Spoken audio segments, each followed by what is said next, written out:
Dans cette vidéo, je vais vous expliquer exactement ce que j'ai fait pour aller chercher mes premiers 10K dans le marketing de réseau en l'espace de seulement 9 mois. Salut les amis, j'espère que vous allez bien. Donc comme je vous l'ai dit, je vais vous expliquer dans cette vidéo de manière relativement très courte, on n'a pas besoin de prendre beaucoup de temps, mais qu'est-ce que j'ai fait de manière très concrète à mes débuts dans le marketing de réseau pour aller chercher ces premiers 10K. À la fin de la vidéo, je vais aussi vous partager un cheat code qui est vraiment extrêmement important. Alors, on est à l'heure actuelle en 2023 et vous savez qu'à l'heure actuelle, on est ce qu'on appelle dans une ère d'information. Vous avez la possibilité de récupérer un contenu qui peut être totalement extraordinaire, même sur YouTube ou ailleurs, et ça c'est juste génial. C'est un luxe que personnellement, j'ai pas eu à mes tout débuts dans le marketing de réseau parce qu'il n'y avait pas vraiment de contenu de valeur qui était partagé, notamment sur les réseaux sociaux où déjà à l'époque les réseaux sociaux étaient absolument pas omniprésents comme ils le sont aujourd'hui. Par contre, être dans une ère d'information c'est génial, mais pour beaucoup, enfin pas pour beaucoup, pour tout le monde au final, on est aussi ce qu'on appelle dans une ère de distraction où il y a un tel contenu que c'est vraiment pas évident de différencier le contenu de bonne qualité du contenu de mauvaise qualité ou qui parfois même va nous amener tout simplement sur de mauvais chemins. Donc au final, c'est important aussi à un moment donné de se dire ok, là il y a plein d'informations partout, mais concrètement, au final, c'est quoi ce que je dois faire là maintenant tout de suite pour maximiser mes résultats. Et ça, c'est vraiment le luxe que j'ai eu quand j'ai démarré le marketing de réseau. C'est-à-dire que, comme je le dis à chaque fois, j'ai pas eu de formation spéciale, j'avais pas accès à des uplines ou à un certain système.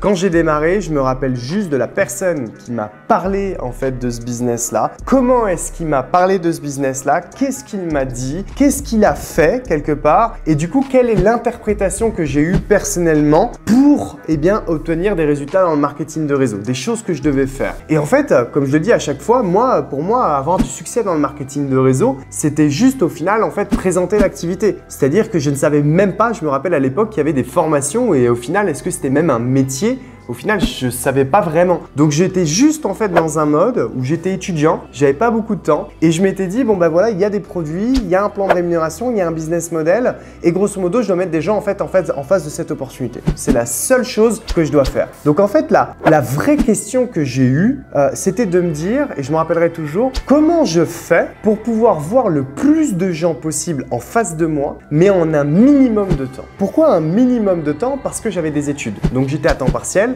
Ce qui signifie qu'à l'époque, en plus, j'avais aussi du sport. Alors après que j'ai arrêté pour le business, justement, pour me consacrer à 100%, même si c'est pas ce que j'encourage, enfin bref.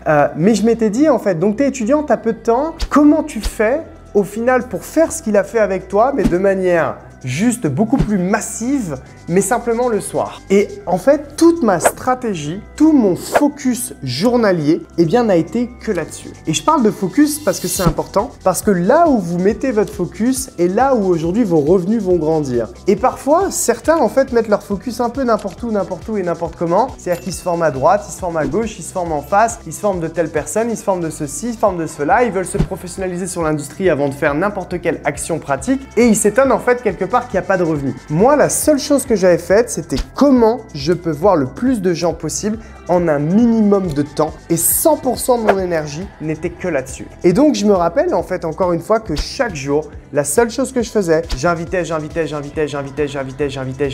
pour que le soir même ou sur les soirs suivants, je puisse présenter mon concept d'affaires. Et le cheat code, c'est quoi? C'est de se dire que bien souvent, on est super perfectionniste Et donc, ce qu'on veut, c'est réaliser absolument le plus de rendez-vous individuels possible parce qu'on se dit, quand on a, je suis sûr que ça vous est déjà arrivé, vous me direz en commentaire, mais quand on a une personne en Zoom, quand on a une personne de manière individualisée en rendez-vous physique, on se dit, on a beaucoup plus de chances que cette personne devienne cliente ou partenaire d'affaires. Et donc, on se dit, il faut que je favorise ça parce que si je fais juste de la masse, je vais minimiser ma performance.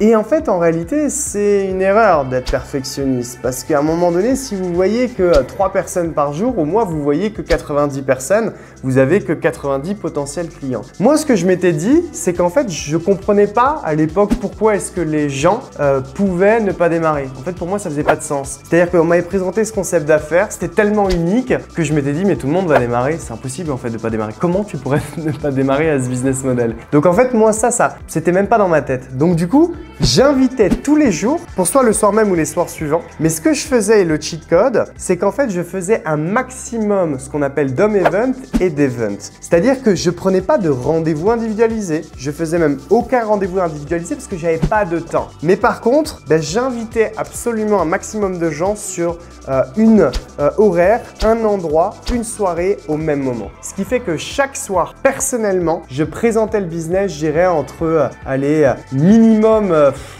15 à 35 voire 40 prospects, moi personnellement. C'est-à-dire que j'étais exposé à ce nombre de prospects personnellement chaque jour à temps partiel. Et c'est ça au final aujourd'hui qui a fait la différence. Parce que dès lors que même lors de ces présentations, j'avais aussi des gens qui démarraient, eh bien je leur dupliquais exactement la même chose. Je leur disais, écoute, combien de gens peux-tu ramener par exemple chez toi pour un home event en fin de semaine? Je me déplace et on présente en fait directement le business. Et 100% de notre focus n'était que là-dessus. Pas de formation mindset, pas de formation technique, pas de formation bizarre à droite à gauche ou quoi que ce soit. Alors là, il y en a peut-être qui vont me dire « Ouais, mais ça serait bien justement d'intégrer des formats. » Oui, certes, mais je vous explique concrètement comment j'ai fait mes 10K. J'avais mis 100% de mon focus sur le fait d'inviter le plus de gens possible en un minimum de temps possible et de présenter le business au plus de gens possible en un minimum de temps possible. Et comme je l'ai dit, là où votre focus est là où vos revenus grossissent. Et c'est simplement comme ça. J'ai généré aujourd'hui mes premiers 5 chiffres très rapidement